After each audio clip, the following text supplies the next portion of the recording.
bibliográfica deben insertar las 50 referencias bibliográficas. Deben incluir los autores con el apellido primero y el año, con el apellido y el nombre en autores, el año en la siguiente columna, la revista en la siguiente columna, el título del artículo, el resumen en español. Ojo que este resumen debe ser una interpretación suya. Si bien un artículo tiene un resumen o un abstract, no les estoy pidiendo ese resumen. Acá en resumen debe haber una interpretación suya del artículo. Los resultados del artículo y aquí en resultados pueden poner qué resultados se tienen en el artículo y qué información les sirve a ustedes para poder utilizarla en su redacción. Acá el link del artículo en el URL de donde lo han descargado o donde lo han encontrado. No necesitan pasarme el artículo, solamente necesito el URL para poder verificar que sí efectivamente se tenga ese artículo.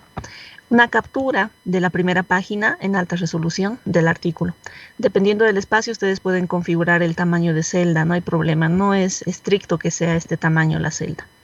Y organización de la información, ¿no? Aquí establecer los criterios para poder agrupar los artículos. Por ejemplo, 7 artículos pueden ser relacionados a equipos, ¿no? Otros 7 artículos pueden ser relacionados a avance de tecnología. Esos criterios deben ser establecidos para cada artículo. En el punto 2.2 deben organizar esa información. En criterios, como les daba en un ejemplo, avances tecnológicos, por ejemplo. Estos criterios ustedes los establecen. Respecto a este criterio de avances tecnológicos, hay que especificar la cantidad de artículos que se relacionen a este criterio.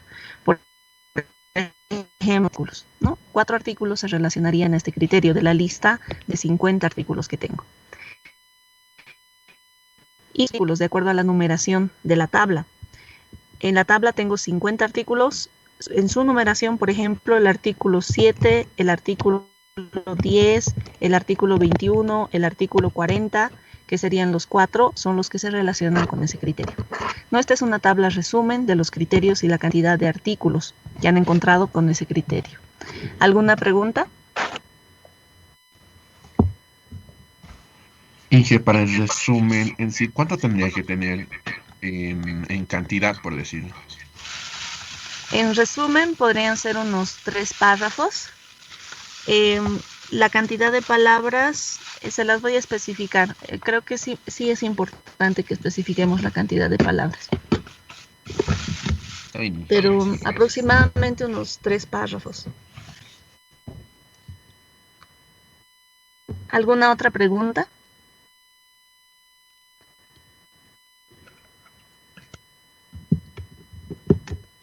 Tienen esta actividad, entonces ya está cargado también en Moodle y después de llenar la tabla, esa tabla se la carga acá en 2.1 y 2.2 en esta tarea, y la redacción del artículo, la parte de metodología y desarrollo, la cargarían en el punto 2.3.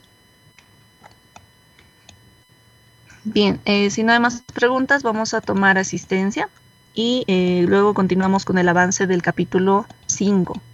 Aguilera.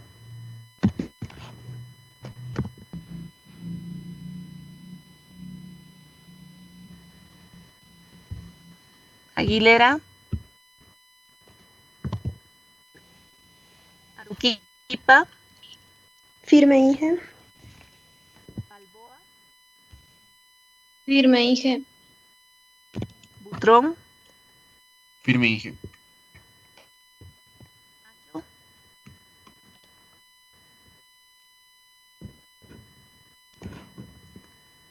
Calco. Firme, Inge. Inge Camacho. Se escuchó entrecortado, Inge. Está bien. Choque Mantilla. Firme, Inge. Chorolque. Firme, Inge. Colque. Firme, Inge. Hoyo. Firme, ingeniero. Escobar.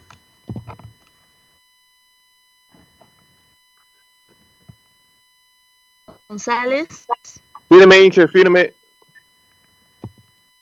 Gutiérrez, Firme, Inge. Guaypa, Firme, Inge. Guanaco, Firme, Inge. ¿tiene micrófono? Sí, el lunes era mi salida y lo compré.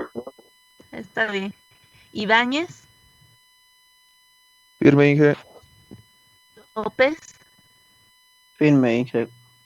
Maidana, Firme, ingeniera. Reguerín, Firme, Inge. Luis, Firme, Inge. Zuñagua, Firme, Inge. Firme. Vargas, Firme, Inge. Vega, Firme, Inge. está faltando Escobar y Aguilera.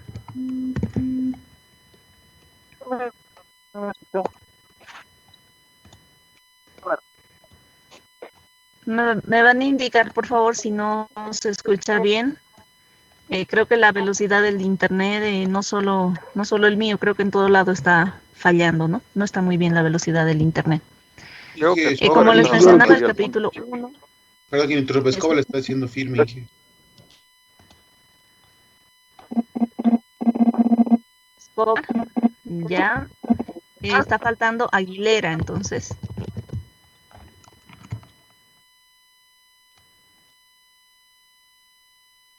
Tenemos entonces el capítulo que estamos viendo, bombeo neumático. Lo que habíamos visto en la anterior clase es la parte de la introducción.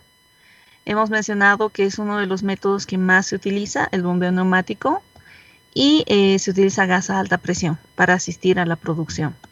Hemos hablado de las características del método, características generales. La presión mínima que se utilizaría para poder inyectar gas es de 250 psi. El método hemos mencionado que reduce la densidad del fluido producido y esto reduce la presión hidrostática, ¿no? Y permite que se pueda incrementar el caudal de producción. Dado que el peso de la columna de fluido es reducido, se reduce la presión en fondo de pozo y eso incrementa la producción. Hemos mencionado que la inyección de gas, lo común es que se inyecte por el espacio anular y la producción se dé por la tubería de producción. Pero también existe la opción de inyectar gas por la tubería y producir por el espacio anular. Hemos hablado de algunas consideraciones generales también. Hemos mencionado que entre estas consideraciones está el nivel estático de fluido, la presión de gas debe ser adecuada, podemos disponer ya de un gas a alta presión o es posible que necesitemos instalar un compresor para tener el gas a alta presión e inyectarlo, ¿no?, al pozo. Si disponemos del gas a alta presión, esto es una ventaja porque reduce los costos de energía necesarios y los costos operativos. En cambio, si utilizaríamos un compresor, el compresor, si bien sería estable, si bien nos proporcionaría una presión estable, representa más inversión el comprar un compresor o el adquirir un compresor y más costos operativos, ¿no?, por la energía que necesita el compresor para funcionar. Hemos hablado de los fluidos producidos que deben ser dirigidos a un sistema de separación, se deben minimizar las restricciones y se debe medir el flujo. Hemos hablado del comportamiento del método también, cómo se comporta en cuanto a caudal, viscosidad, corrosión, etc. Y hemos hablado de la relación o la comparación que existe entre este método, el electrosumergible y el bombeo hidráulico tipo jet. Hemos visto las primeras características del mercado mundial para gas lift, costo de capital, costo operativo, equipos de fondo, etc. ¿No? Hemos terminado con esta primera tabla. En Moodle también tienen la presentación de este método o de este capítulo. Está en el capítulo 5, bombeo neumático. Acá pueden ver la presentación,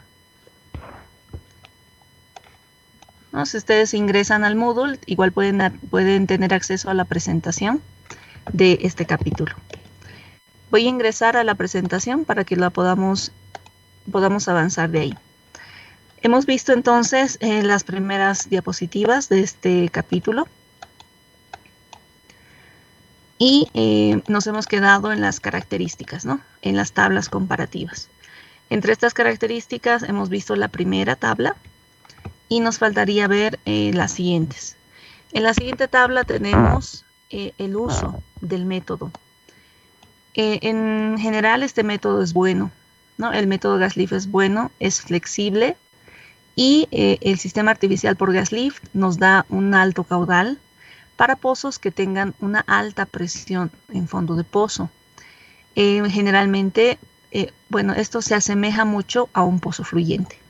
El gas lift se utiliza en pozos que tengan una alta presión en fondo de pozo, ¿no? Que se asemeja mucho esta condición a un pozo fluyente. Es bueno y es flexible en este tipo de pozos, sobre todo cuando se tenga una alta presión en fondo de pozo. La capacidad volumétrica, ¿cuánto de volumen puede producir? En este caso produce un elevado volumen, por eso indica que es excelente, y está restringido al tamaño de la tubería y a los caudales de inyección, además de la profundidad. Este método es excelente. Si el diámetro de tubería es reducido, el caudal también va a disminuir, y también depende mucho de la tasa de inyección de gas, cuánto de gas se inyecte y la profundidad. Si desean pueden grabar la conversación, no hay problema. En este caso entonces vemos que, por ejemplo, en cuanto al caudal de inyección de gas, hay que determinar muy minuciosamente qué caudal se va a inyectar. Porque si se inyecta mucho gas al pozo, es posible que en lugar de incrementar la producción, estemos disminuyendo la producción. O si inyectamos muy poco gas, muy poca cantidad de gas, no lograríamos mejorar la producción en lo esperado, ¿no? Hasta lo que esperamos. No debe inyectarse demasiado gas, tampoco muy poca cantidad de gas. Debe calcularse esa cantidad de gas de forma precisa. La capacidad que tiene el método para elevar cantidades bajas o volúmenes bajos de hidrocarburo. Si es que se tienen volúmenes bajos de hidrocarburo que estén remanentes en el pozo, el método es regular en cuanto a su comportamiento. Si se tienen volúmenes bajos, el método es regular y es limitado al resbalamiento que exista y a la profundidad. Debe evitarse el flujo inestable, ¿no? Los rangos de flujo inestable. Típicamente los límites menores a 200 barriles por día para tuberías de 2 pulgadas y 700 barriles por día para tuberías de 3 pulgadas. Si es que se tienen volúmenes bajos en el pozo, el método funciona de forma regular. Como les había dicho, se puede producir menos de 200 barriles por día para tuberías de 2 pulgadas y 700 barriles por día para tuberías de 3 pulgadas. El método de gas lift intermitente es mejor para volúmenes bajos. Respecto al caudal de producción, se puede alcanzar un amplio rango de caudal de producción, sin embargo, no es posible llegar al AOF. No nos aproximamos tanto al AOF, debido a que no se genera mucha caída de presión en fondo de pozo en comparación con otros métodos, por ejemplo, el electrosumergible. Esto lo podemos graficar en la curva IPR o analizar con la curva IPR. Se tiene la curva IPR de presión de fondo fluyente versus caudal.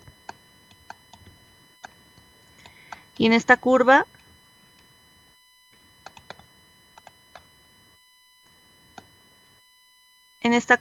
lo que nos indica es que el método gas lift, si bien tiene un amplio rango de caudales que podamos producir, ¿no? Un amplio rango de caudales por los que se pueda producir, no logramos alcanzar el AOF, ¿no? O el caudal máximo de producción. No logramos llegar hasta rangos cercanos al AOF. Por lo tanto, este método gas lift no puede bajar mucho esta presión en fondo de pozo. Asumamos que existe un límite por acá para el gas lift y por debajo de este límite ya no puede bajar más la presión. Si ya no puede bajar más la presión, significa que no alcanzaría el caudal máximo, ¿no? Tiene un límite en cuanto al caudal. En comparación, dice, con otros métodos, por ejemplo, el electrosumergible. El electrosumergible sí puede bajar más esta presión en fondo de pozo. Y al poder disminuir más la presión en fondo de pozo, como se puede ver en la gráfica, lograría producir un mayor caudal. ¿Hasta ahí alguna pregunta?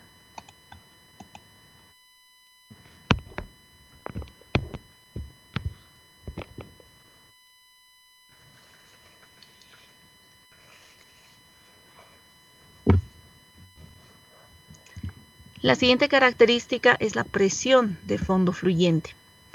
Si la presión de fondo fluyente es mayor a 1000 psi, la eficiencia del método gas-lift es determinada por cuánto logremos bajar esta presión en fondo fluyente. Si la presión de fondo fluyente es mayor a 1000 psi, la eficiencia del método gas-lift es determinada por cuánto nosotros logremos bajar la presión en fondo de pozo. Un sistema gas-lift o un pozo con gas-lift normalmente trabaja con estos rangos de presión en fondo fluyente. Como habíamos mencionado, el método gas-lift funciona mejor cuando la presión en fondo fluyente es alta. Normalmente se encuentra en estos rangos de alrededor de los 1000 psi. Si fuera el rango o si el rango estuviera entre 100 y 1000 psi, el método gas-lift puede trabajar y en los rangos mayores a este rango para reservorios con una presión baja y para pozos con una productividad baja también. Sin embargo, se necesita de la energía suficiente del reservorio para poder entregar los fluidos producidos hasta superficie. Presiones menores a 100 psi en fondo de pozo pueden, no lograrían que el método lleve los fluidos hasta superficie. En este caso estamos hablando entonces de cuánto debería ser la presión en fondo de pozo. Nos dice que es mejor que esta presión en fondo del pozo sea mayor a 1000, que en general alrededor de 1000 es la presión en fondo de pozo que se utiliza para poder aplicar este método gas-lift. Si estuviera en rangos menores a 100 psi, si la presión de fondo de pozo fuera menor a 100 psi, no está garantizado que el método gas-lift pueda elevar los fluidos hasta superficie. Para rangos entre 100 y 1000 psi, el método gas-lift podría trabajar, pero depende mucho de la presión del reservorio. Si la presión del reservorio es lo suficientemente alta, el método gas-lift podría funcionar bien. En general, como les había dicho, necesitamos una presión mayor a 1000 psi, una presión en fondo de pozo mayor a 1000 psi. Si está entre 100 y 1000 psi, el método depende de la presión del reservorio. Si la presión del reservorio es alta, puede trabajar bien. Pero si la presión en fondo de pozo fuera menor a 100 psi, no está garantizado que el método gas-lift pueda elevar los fluidos hasta superficie. La otra característica es el drawdown, que es la caída de presión. La resta entre la presión del reservorio menos la presión de fondo fluyente. Ese es el drawdown. ¿Cuánto logramos, cuánto de diferencia de presión logramos en fondo de pozo? Acá nos indica que el lograr esta caída de presión está limitado a la habilidad de poder alivianar la columna de fluido por encima del punto de inyección de gas-lift. El AOF nunca se va a poder alcanzar, ¿no? Esta caída de presión depende mucho de cuánto logremos alivianar el fluido dentro de la tubería de producción.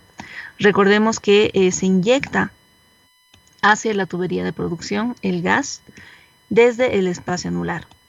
Generalmente se va a inyectar solamente por un punto, que sería la válvula que esté más abajo. Este gas va a ingresar por la válvula que está más abajo en la tubería de producción o más cercana a los baleos y va a lograr alivianar el peso de la columna de fluido. El drawdown que se pueda producir o esta caída de presión que se pueda producir en fondo de pozo depende de cuánto logremos alivianar esta columna de fluido, ¿no? con el gas inyectado. Pero nunca vamos a poder alcanzar el AOF.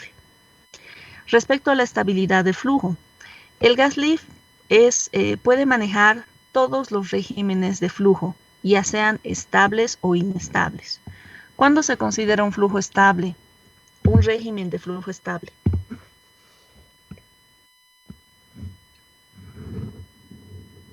Chaico.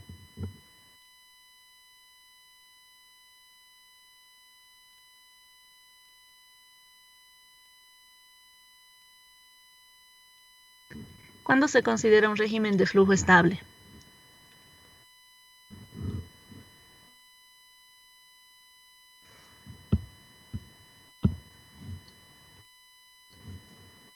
Chaico, ¿está conectada?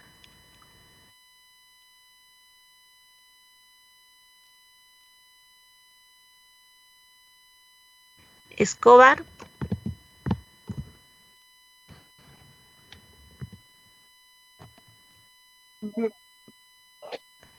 ¿Cuándo se considera un régimen de flujo estable?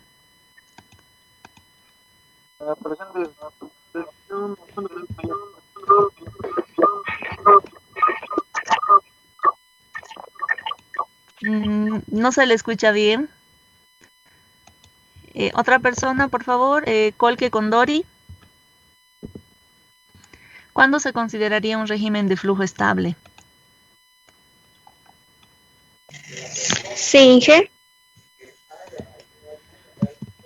No le escucho, le escucho entrecortado, Inge. Ya. ¿Cuándo se considera un régimen de flujo estable? Cuando la presión de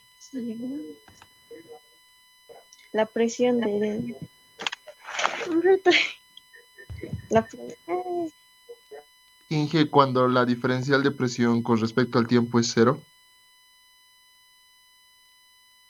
Sí, exacto. Me llama la atención una respuesta que vi en el chat. Nos dice su compañero que el flujo es estable cuando la presión en fondo fluyente es mayor a la presión de reservorio. ¿Qué pasaría si la presión de fondo fluyente fuera mayor a la presión de reservorio?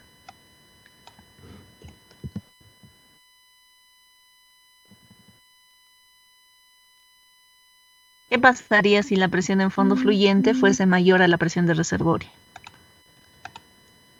Coyo.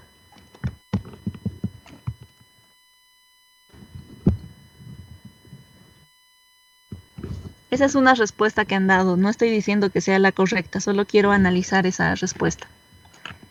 Coyo. Firme, ingeniero. ¿Qué pasaría si la presión en fondo fluyente es mayor o fuera mayor a la presión de reservorio? Si esta presión de fondo fluyente fuese mayor a la presión de reservorio, ¿qué pasaría en el pozo?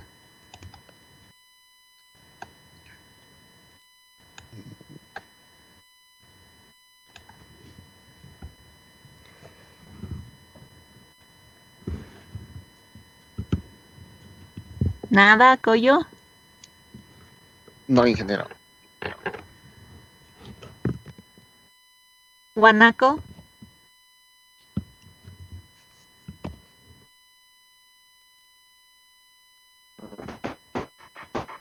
¿No existiría producción? Sí.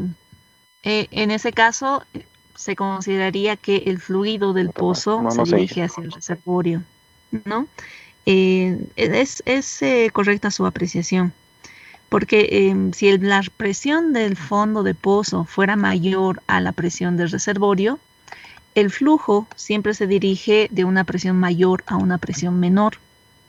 Si la presión de fondo de pozo fuese mayor a la presión del reservorio, en lugar de tener flujo desde el reservorio hasta el pozo, tendríamos un flujo contrario, desde el pozo al reservorio.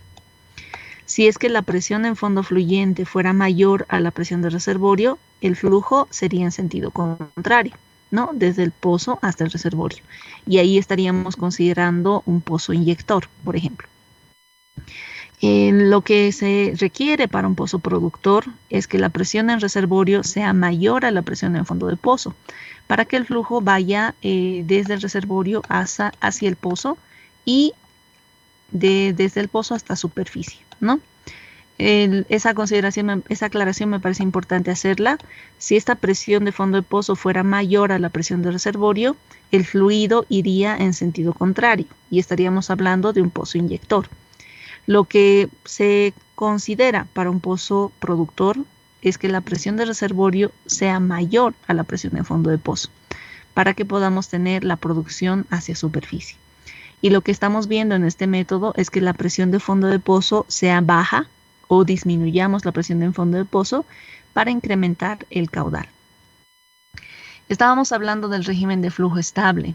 Lo que decía su compañero, cuando hablamos de un régimen de flujo estable, significa que la variación de presión respecto al tiempo es cero. En ese caso, se está considerando un régimen de flujo estable. Cuando la variación de presión respecto al tiempo es cero, es decir, la presión no varía. Y se toma en cuenta también un flujo inestable. En el flujo inestable nos está diciendo que la variación de presión respecto al tiempo es diferente de cero. Este sería el flujo inestable, que quiere decir que la presión sí varía en función al tiempo. En cuanto a recuperación, la siguiente característica nos dice que el método gas lift es recomendado para una recuperación primaria y una recuperación secundaria. Como sabemos, el método los métodos de levantamiento artificial corresponden a una recuperación primaria. ¿Por qué se aplicaría en una recuperación secundaria? Si es que corresponden a una recuperación primaria, ¿por qué lo aplicaríamos en una recuperación secundaria?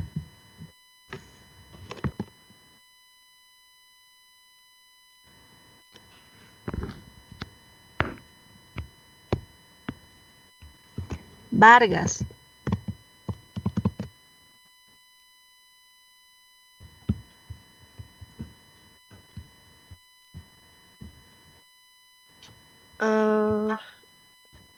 A lo que he podido ver, quizás sea porque se puede implementar en métodos combinados.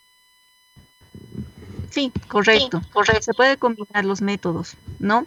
Si bien en una recuperación secundaria tenemos la inyección de fluidos a través de un pozo inyector hacia el reservorio, esta inyección de fluidos puede mejorar todavía más la producción implementando un método de levantamiento artificial en el pozo productor. En el pozo inyector podemos tener la inyección de algún fluido que correspondería a una recuperación secundaria, pero el pozo productor podría ser asistido por algún método de levantamiento artificial, generalmente bombeo mecánico o gas lift. Sin embargo, si se tienen altos cortes de agua, esto reduce la habilidad de mover largos volúmenes de fluido o altos volúmenes de fluido. Si existe un alto corte de agua producido, esto reduce la cantidad de fluido que podamos elevar hasta superficie. ¿Alguna pregunta hasta ahí?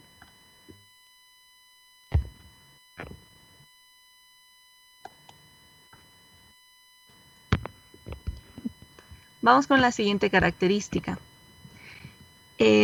Declinación de la presión del reservorio. ¿Cómo se comporta el método cuando la presión del reservorio esté disminuyendo? Acá podemos ver que es recomendable y flexible. El gas lift permite que una instalación pueda lidiar con la reducción de la presión del reservorio y los caudales de producción. Es decir, que el gas lift sí se puede adecuar o sí puede continuar operando a medida que la presión del reservorio disminuya. Respecto al corte de agua, los cortes de agua elevados pueden reducir la eficiencia del método debido a que se tendría una columna de fluido más pesada. Y alivianar esta columna de fluido que es más pesada es más complicado, por lo tanto sería menos eficiente. Si hay un elevado corte de agua, esto reduce la eficiencia del método, porque la columna de fluido, es decir, la columna hidrostática o la presión hidrostática, sería más pesada, ¿no? La columna de fluido sería más pesada y sería más complejo alivianar esa columna. Puede no ser posible alivianar el pozo si la presión del reservorio es baja. Es decir, si la presión del reservorio fuera baja y los cortes de agua fueran elevados, es posible que no logremos alivianar la columna y que no funcione bien el método gas lift. Respecto a estas características, les recuerdo el plan de la asignatura. Tienen un control académico la siguiente clase también. En el plan de la asignatura está programado para el día viernes un control académico sobre estas características del método gas lift, sobre todas las características que estamos viendo el día de hoy y las que hemos visto la clase anterior también, ¿no? Tomen en cuenta eso. La relación gas-petróleo. Es recomendado para todos los rangos de relación gas-petróleo, el método gas lift. El método gas lift solamente puede esperar un beneficio de una alta relación gas-petróleo. Como habíamos dicho, en el método gas lift es una ventaja tener una relación gas-petróleo elevada. Respecto al punto de burbuja, el método gas lift es recomendado para todos los rangos de puntos de burbuja que existan. El gas lift no depende de la presión de burbuja, dado que el gas en el método gas lift le ayuda, ¿no? Por lo tanto, no depende el método gas lift de la presión de burbuja. Conificación de agua. El gas lift puede ser efectivo cuando el pozo tiene este problema de conificación de agua, ¿no? El gas lift puede ayudar a los problemas de conificación de agua. Respecto a la gravedad del petróleo, no tiene limitante. Sin embargo, es preferible que la gravedad API del petróleo sea mayor a 15. ¿Cuál es la relación entre gravedad API y densidad?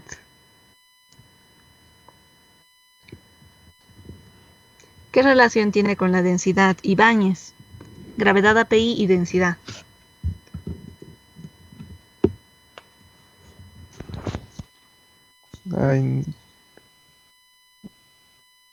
Si la gravedad API es alta, ¿la densidad es alta o es baja? Es baja. Si la gravedad API es alta, significa que la densidad es baja. Son inversamente proporcionales. Sí, correcto. Es inversamente proporcional, ¿no? Si la gravedad API es alta, significa que la densidad va a ser baja. O viceversa. Si la gravedad API es baja, significa que la densidad va a ser alta. En este caso, respecto a los rangos de gravedad API, no tiene limitación, pero es preferible que sea mayor a 15 grados API. 15 grados API significaría una densidad alta. Por lo tanto, es mejor que la densidad no sea, nos indica, tan alta. Respecto a la viscosidad del fluido, se ha utilizado efectivamente, dice, para viscosidades por encima de los 1000 centipoise. El método gas lift se ha utilizado o se ha reportado que ha tenido efectividad por encima de los 1000 centipoise, pero existen pequeños casos históricos con viscosidades muy altas. No es muy común que se trabaje con viscosidades altas. Si bien tiene un buen comportamiento por encima de los 1000 centipoise, por encima de los 1000 centipoise podrían ser 2000 centipoise, ¿no? y valores muy altos. Se han reportado pocos casos en los que sí se ha utilizado el método gas lift cuando la viscosidad es muy alta. Las siguientes características hacen referencia a la seguridad, safety. Los problemas de seguridad que puede causar el método gas lift son pocos o el riesgo es bajo. El riesgo de seguridad en el método gas lift es bajo. El mayor riesgo que puede existir sería un blowout, un reventón y una quema de gas cuando se trabaja con alta presión en las líneas de gas, ¿no? Si es para inyectar el gas hacia el pozo necesitamos gas a alta presión y se tiene que manejar de forma segura ese gas a alta presión que se está inyectando, dado que si no hay un buen manejo de este gas a inyectar, se puede tener el riesgo de un incendio o un blowout. Respecto al número de pozos, a medida que el número de pozos incrementa para poder implementar el gas lift, a medida que el número de pozos que tienen gas lift es más alto, el costo de las facilidades de compresión es más económico. Si es que la unidad de compresión aporta energía a varios pozos, el costo del sistema de compresión es más bajo. En cambio, si el sistema de compresión solo aporta a un pozo o a 2 pozos, el costo se hace más alto. Si este sistema de compresión aporta energía para varios pozos, unos 5 pozos o 6 pozos, el costo de compresión se reduce. Veamos la intervención en el pozo. Para el cambio de válvulas gas lift, se utiliza el equipo de Slickline, ¿no? El equipo de intervención de Slickline. Y cuando ya esté implementado el método, se puede requerir una intervención en un tiempo mayor a 5 años. Una vez implementado el método para hacer un mantenimiento, por ejemplo, se realizaría en un tiempo mayor a 5 años. Para operaciones de remediación, como se requieren en la habilidad de las operaciones de remediación que se apliquen en el pozo o las intervenciones que se puedan hacer para un mantenimiento, por ejemplo, dependen mucho de la habilidad que se tenga para poder trabajar o hacer los trabajos a través de la tubería. Respecto a la inclinación del pozo, es excelente este método para pozos verticales o pozos desviados. El método gas lift es excelente para pozos verticales o desviados. Se tienen pocos problemas con wireline, con los equipos que son bajados con cable, para grados de desviación mayores a 70. Se tienen pocos problemas con los cables para grados de desviación mayores a 70. Respecto a las completaciones duales o completaciones múltiples, históricamente los pozos han sido completados satisfactoriamente para multistring, ¿no? Para completaciones múltiples con gas lift. Es decir, que el método gas lift se puede aplicar en una completación múltiple.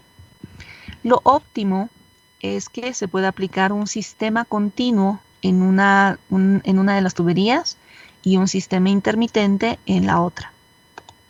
Al tener una completación múltiple selectiva, como ustedes conocen, es cuando utilizamos 2 tuberías o más tuberías de producción, cada una produciendo de un nivel determinado, ¿no? Entonces, si queremos aplicar gas lift en una completación múltiple, lo que se sugiere es que una línea o una tubería tenga el método gas lift continuo y la otra trabaje con un método gas lift intermitente. Esa es la sugerencia que se hace para que se tenga un desempeño óptimo en una completación múltiple. En una completación múltiple, generalmente vamos a tener una tubería que es más corta y una tubería que va a ser más larga. En superficie, si bien el pozo tiene un nombre, después del nombre, por ejemplo, sal 10, por ejemplo, después del nombre va a tener una sigla LC o LL, que hacen referencia a la línea corta, ¿no? A la tubería más corta y a la línea larga. En el caso de una completación dual, lo que se sugiere es que una de estas tuberías de producción tenga el método gas lift continuo y la otra un método gas lift intermitente, para que se tenga un buen desempeño en una completación múltiple.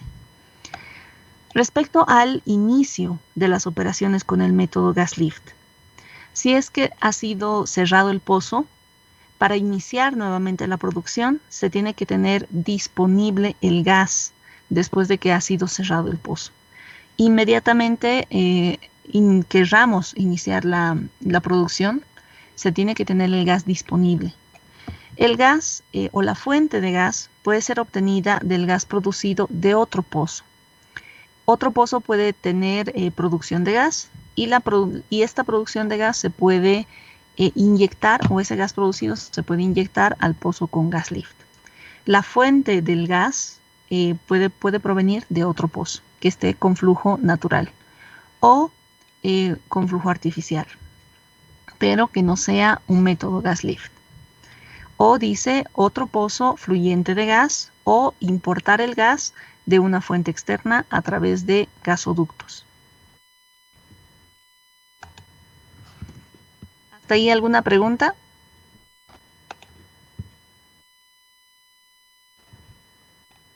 Y una pregunta Sí. con respecto a las completaciones múltiples. ¿Eso se llamaría el bombeo? Inge, yo tengo una pregunta. Sí, Vega, por favor. Primero Vega. Inge, lo que estamos haciendo en completaciones múltiples se llamaría bombeo neumático dual, ¿o qué significaría ese término? Porque me acuerdo haberlo visto, pero no lo examiné a fondo. Sí, una completación dual es cuando se tienen dos tuberías de producción, ¿no? Esa sería una completación dual. Acá está la imagen. O también se denomina multi-string.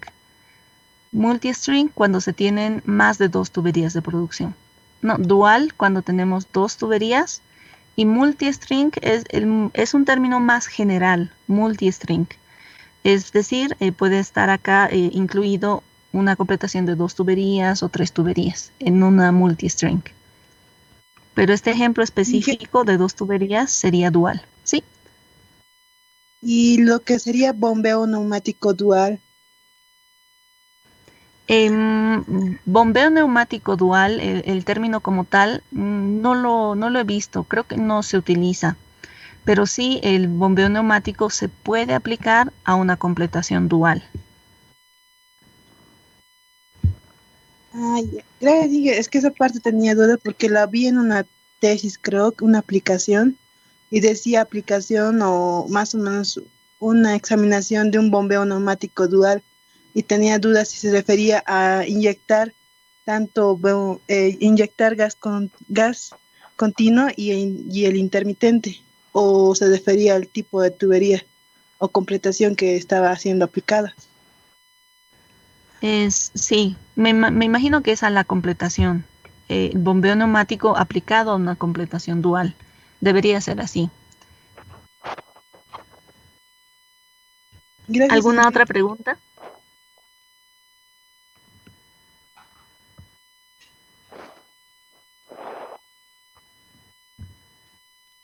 ¿Alguien más tenía una pregunta? Sí, Inge, yo, Guanaco. Sí. Creo que he entendido que en el nombre que ha dado como ejemplo tiene que ir lo que es LCLL en el nombre del pozo, línea corta, línea larga. Sí, es lo que ustedes pueden, es la forma en la que ustedes pueden identificar cuál es la línea que está produciéndose en superficie. Si bien el pozo puede tener un nombre, por ejemplo, sal 10 o sal X10, solamente un ejemplo, ¿no? Sal 10. Si este es el pozo y tiene dos líneas de producción, deben identificar cuál es la línea productora. Si estoy hablando de esta línea, tendría que ser sal 10 LC, ¿no? Que hace referencia a la tubería de producción más corta, línea corta. O si estoy haciendo referencia a esta otra tubería, tendría que ser LL, línea larga.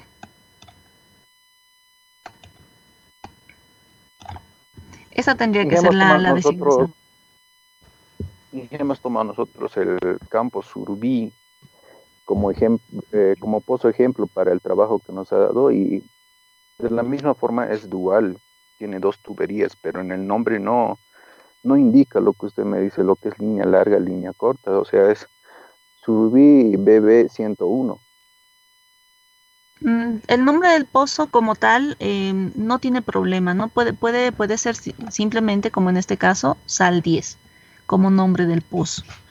Pero cuando quieran referirse a las líneas de producción, tendrían que especificar línea corta o línea larga.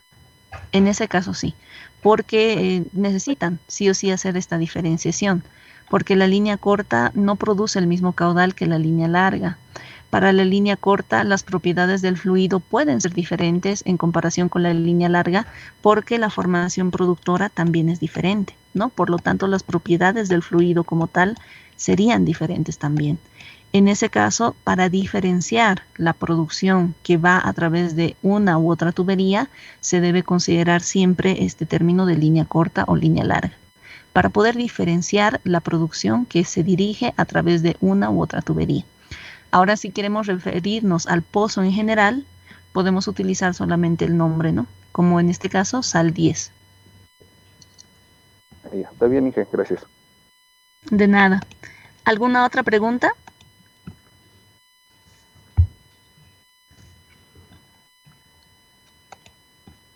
Continuamos con las características. El límite en cuanto a profundidad. ¿Sí? Una pregunta con respecto al corte de agua. ¿Se podría implementar algún otro tipo de dispositivo para subsanar lo que se tendría una producción de agua mayor cuando se está utilizando gas lift? Podría ser debajo de la válvula de operación gas lift.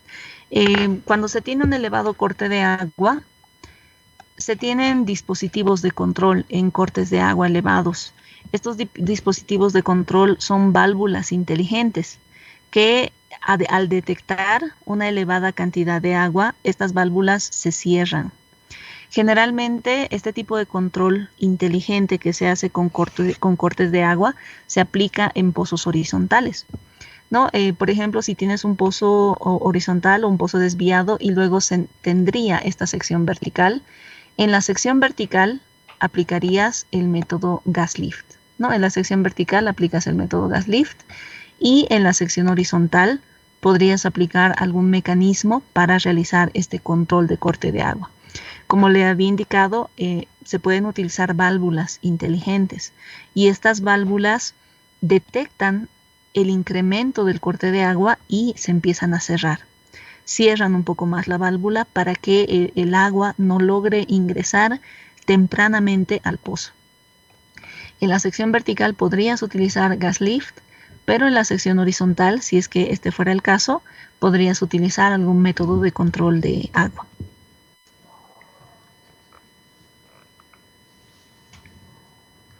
¿Alguna otra pregunta?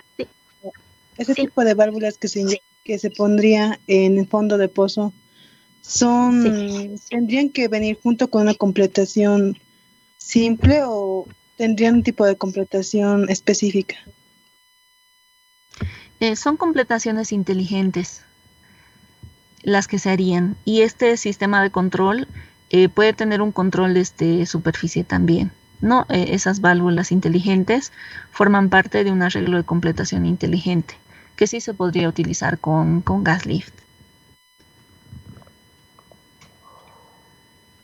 Y entonces, para tener este tipo de completaciones, se hubiera hecho entonces un análisis previo a terminar, a hacer una regla de completación.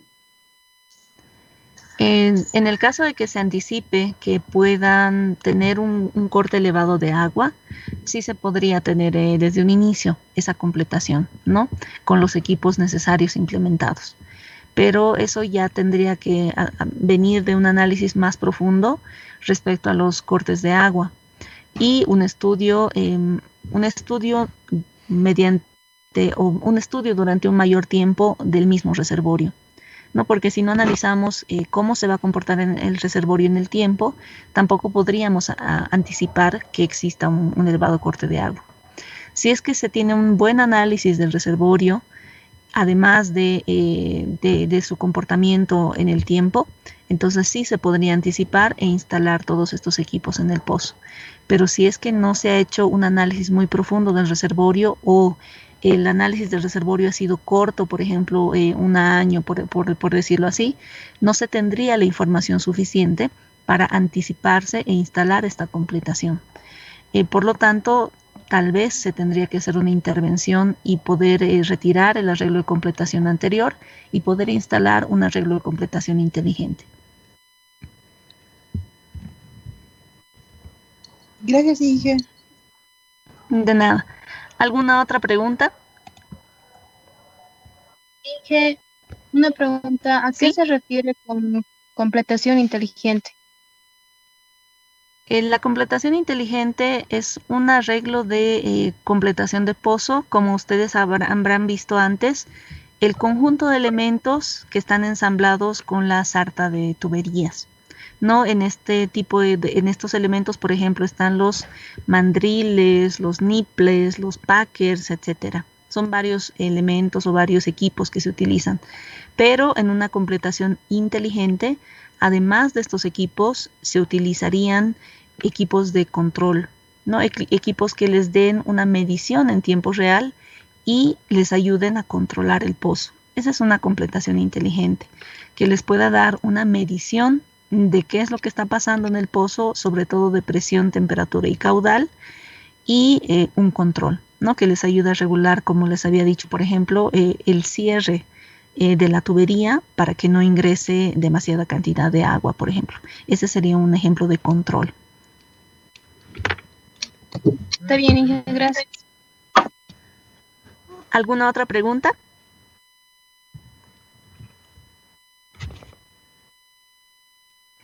Podemos continuar entonces. Hemos hablado ya de la seguridad del pozo y de la profundidad. Vemos que la profundidad, en cuanto a profundidad, el método no tiene restricciones. No existe restricción y el sistema de control de la presión de inyección para el gas y para el caudal es controlado. La presión de inyección del gas y del fluido producido es controlada, ¿no? No existe problemas. En el caso del tamaño del casing y la limitación que presenta el tamaño del casing, si es que la inyección se hace por el espacio anular, si la inyección, por ejemplo en esta gráfica, si la inyección la hacemos por el espacio anular, podemos ver que la tubería tiene un espacio disponible restringido. El diámetro de la tubería no puede ser mayor al diámetro de la cañería, por un lado, y por otro lado tampoco puede ser tan elevado el diámetro de la tubería porque no dejaría espacio en el espacio anular para poder inyectar gas. Por lo tanto, el casing restringe el diámetro disponible que tendríamos para la tubería. En ese entendido, vemos que el diámetro de la cañería presenta un límite para la tubería. Por ejemplo, si el diámetro de la cañería es de 7 pulgadas, esto restringe el tamaño de la tubería que podemos usar. Para las tuberías de producción pueden estar restringidas a 4 pulgadas cuando se instalan side pocket mandrels o cuando se instalan los mandriles. Tenemos la cañería y la cañería, como habíamos dicho, limita el espacio disponible que se tenga para instalar la tubería. Además del diámetro como tal que tenga la tubería, recordemos que se van a utilizar mandriles y estos mandriles ocupan espacio en el espacio anular. Por lo tanto, si tienen una cañería, como en este ejemplo, de 7 pulgadas, el diámetro de la tubería debería ser 4 pulgadas. ¿Por qué? Necesitan espacio para los mandriles también. Si el diámetro de la cañería es de 7, el diámetro de la tubería debería ser 4 o debería ser menor a 4 pulgadas, porque necesitan espacio disponible para que estén bien instalados los mandriles. Respecto a los límites de temperatura, el método gas lift es recomendado para todos los rangos de temperatura. Se necesita conocer la temperatura de diseño para la carga de las válvulas. Dentro de los mandriles gas lift se encuentran unas válvulas gas lift. Estas válvulas tienen una carga de fluido, de gas, sobre todo gas. En la parte superior de la válvula tienen gas a presión. Este gas se va a comprimir o se va a expandir para abrir o cerrar la válvula. Este gas varía su presión en función a la temperatura. La presión de carga de gas que exista dentro de la tubería depende de la temperatura. Si la temperatura aumenta, la presión de carga de gas aumenta. La temperatura y presión son directamente proporcionales. Si la temperatura aumenta, la carga de gas que tiene la válvula va a aumentar su presión. O si la temperatura es menor, la carga de gas también va a tener una presión menor. Y eso va a influir en cuánta presión necesite para abrir la válvula o cerrar la válvula. Esto lo vamos a ver más a detalle en el siguiente capítulo, donde vemos específicamente las válvulas gas lift. Respecto a la habilidad de manejo de gas, el método gas lift es excelente, dado que el gas producido reduce la cantidad de gas que necesitamos inyectar. ¿Alguna pregunta hasta ahí?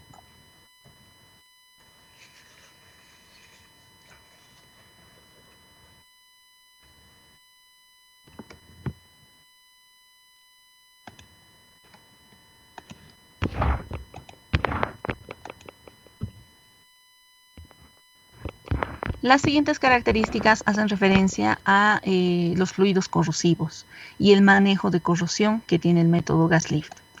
En el caso de fluidos corrosivos o tratar con fluidos corrosivos, el método gas lift es recomendado. En este caso, la metalurgia, es decir, los componentes metálicos que existan en el arreglo de completación y los elastómeros en la completación requieren ser compatibles con fluidos corrosivos. Deben ser resistentes a la corrosión.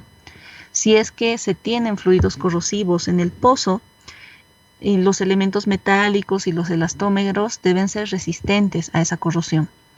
Por otro lado, también se pueden inyectar inhibidores de corrosión en el gas que se está inyectando desde su superficie. Se puede inyectar gas junto con inhibidores de corrosión para que se pueda controlar el efecto de los fluidos corrosivos. Se deben tomar en cuenta algunas acciones para evitar la corrosión, inyectando juntamente con el gas anticorrosivos. La siguiente característica es el manejo de control de arenas y sólidos. El método gas lift es excelente y es recomendado para los pozos productores de arena. No hay problema con la producción de arena en el método gas lift. El manejo de arena o la arena como tal tiene un efecto bajo en el método gas lift, en la habilidad que tiene el método gas lift. Respecto a los fluidos viscosos, el método gas lift tiene un comportamiento regular al tratar con fluidos viscosos. Se tienen algunos problemas para grados API de 16 o menores y de 20 centipoise de viscosidad. Es excelente para hartos cortes de agua, a pesar de que se tenga un petróleo con alta viscosidad, ¿no? Si bien en relación a la viscosidad su comportamiento es regular, se tienen pocos problemas cuando esta densidad está alrededor de los 16 grados API o por debajo. Y tiene excelente desempeño cuando se tienen unos altos elevados cortes de agua. Respecto al manejo de escalas, recordemos que las escalas se forman debido a la presencia de minerales que existen en el fluido que se esté produciendo, sobre todo si producimos petróleo y agua. Y estas escalas es como una costra, es un sólido que se puede generar o formar por los minerales que existen en el fluido producido. Y este sólido podría tapar las válvulas gas lift y esto sí afectaría al método. Las escalas pueden formar, dice, se pueden formar en las válvulas gas lift. Estas escalas se pueden formar en las válvulas gas lift debido a la caída de presión que puede existir dentro de la misma válvula. Esto puede bloquear a la válvula gas lift y la puede inhabilitar. Y se tendría que retirar la válvula e instalar otra válvula, ¿no? Habría que hacer una intervención. ¿Alguna pregunta hasta ahí?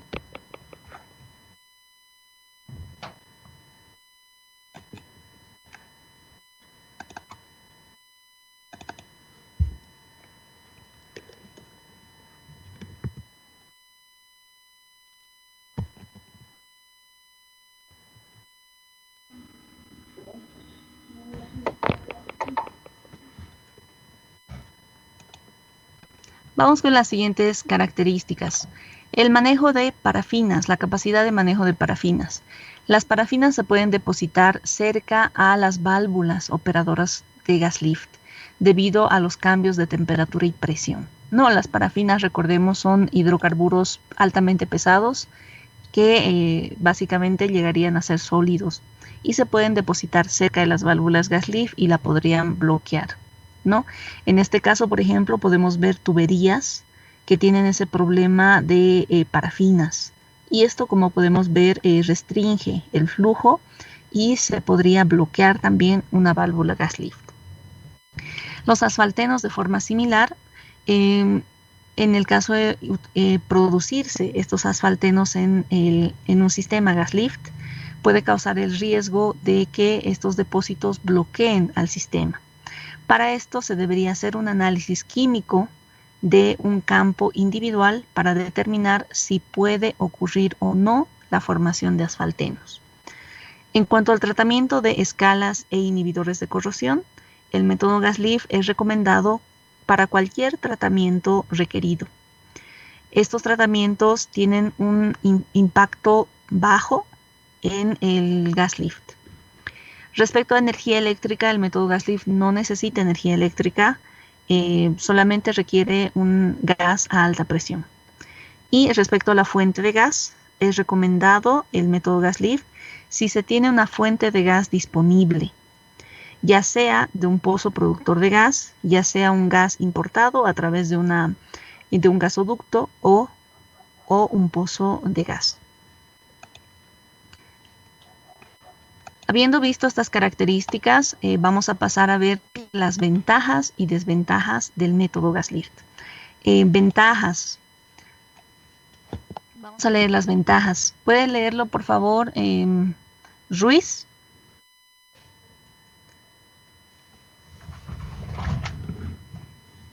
Sí.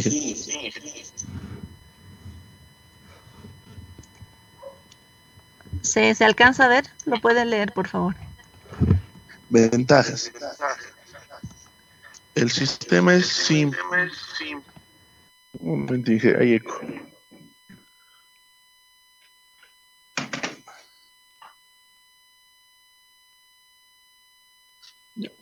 El sistema es simple, especialmente en áreas remotas. Es fácil de mantenimiento.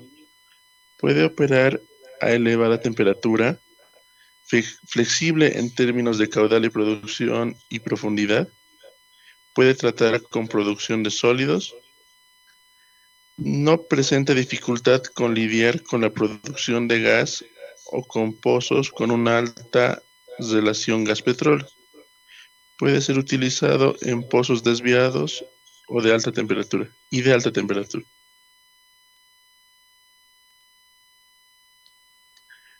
Otras ventajas: muchas instalaciones eficientes de gas lift con válvulas recuperadas con wireline son diseñadas con la mínima información del pozo.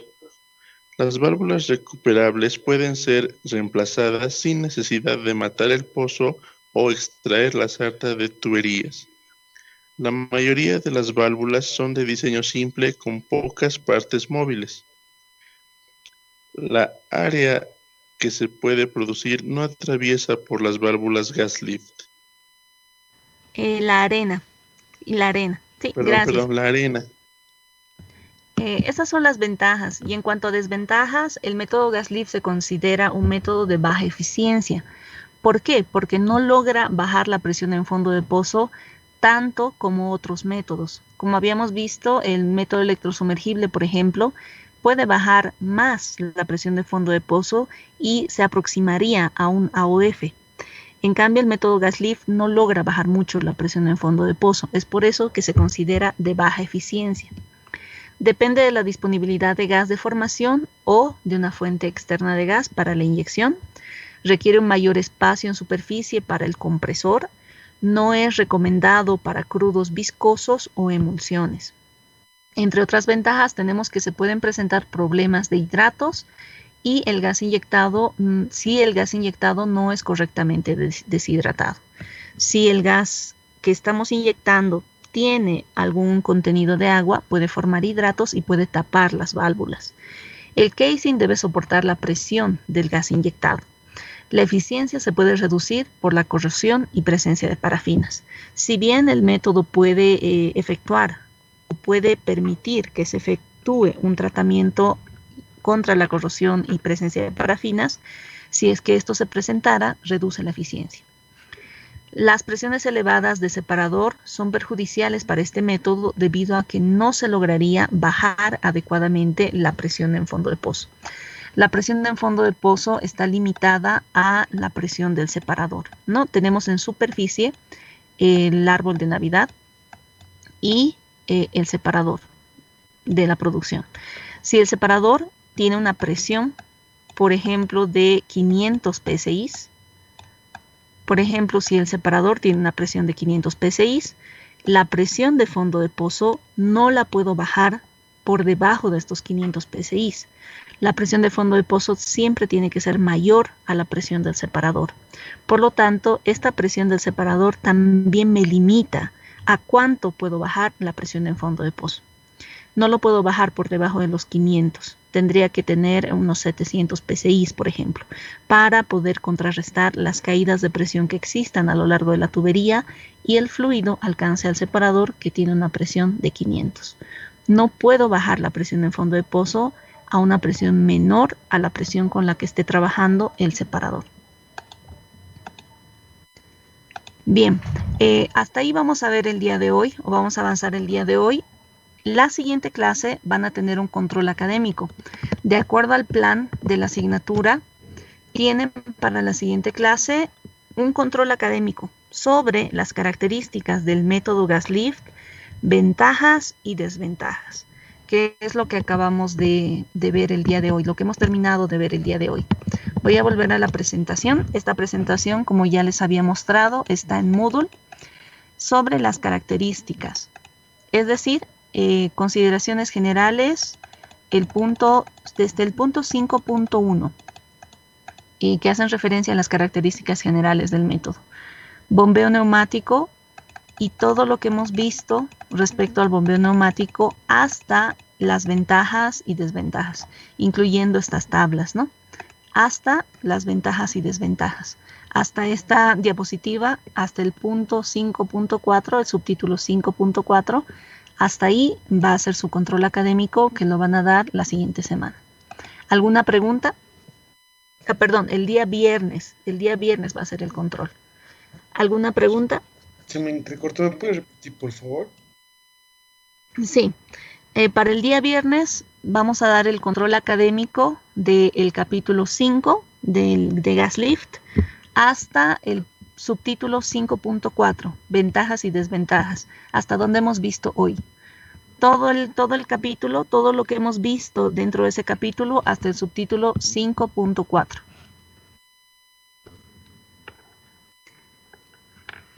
Muchas Sí, gracias. ¿se escucha más? Sí, gracias. Con eso concluimos la clase. Si no hay más preguntas. Inge, ¿Sí? buenos días, disculpe la molestia. Yo quisiera pedirle un favor, no sé si podría la clase del viernes hacer un repaso, o sea, fugaz del primer parcial. Si se podría, si hay tiempo, si no...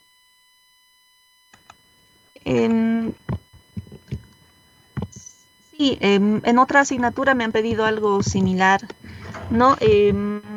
Comprendo la inquietud que ustedes tienen porque hemos continuado avanzando y el primer parcial sí se necesitaría repasar. Voy a consultar con el coronel. No estaría dentro de la clase del viernes, tendría que ser extra, ¿no? Podría ser por la tarde tal vez. Y eso voy a ver con el coronel. Le preguntaré a él el viernes en la mañana o antes. Puedo confirmarle al encargado de curso para que les diga qué día o en qué horario nos podemos reunir para poder hacer un repaso para el primer parcial. Gracias, Inge. ¿Alguna Muchas otra gracias, pregunta? Inge.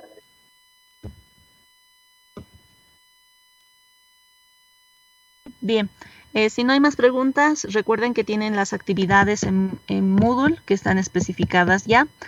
Para el día de hoy tienen un resumen de los videos que les he mencionado. El link de los videos está en la misma descripción de la actividad. Son dos. El primer video, que solamente tienen que verlo hasta los 9 minutos para el resumen, y el segundo video que deberían verlo completo. Este resumen lo deben cargar con el formato de un trabajo de investigación que también está establecido en la guía de la actividad, y lo mandan a través de Moodle. Este resumen es hasta el viernes, y el día viernes vamos a dar el control académico hasta donde hemos visto del capítulo 5. Sí, si no hay más preguntas, me despido de ustedes. Continuamos entonces el día viernes. Hasta luego. Inge, tengo una pregunta. Sí. Inge, la evaluación del primer parcial se va a tomar los 3 temas más el tercer capítulo, que es cartas dinamométricas, que hemos avanzado de manera virtual. Son los 3 capítulos de acuerdo al contenido del parcial. Recuerden que hemos visto eso desde la primera clase. De todas maneras, voy a consultar con el director de carrera también para que no haya ningún problema, ¿no?, respecto al parcial. Pero sí tenían ustedes esa instrucción desde el primer día de clases. De todas maneras, voy a consultar con el director de carrera para que no haya inconvenientes. Está bien, Inge, gracias. Bien. Si no hay más preguntas, me despido de ustedes. Continuamos el día viernes. Hasta luego. Hasta luego. Hasta luego, Inge. Hasta luego, Inge.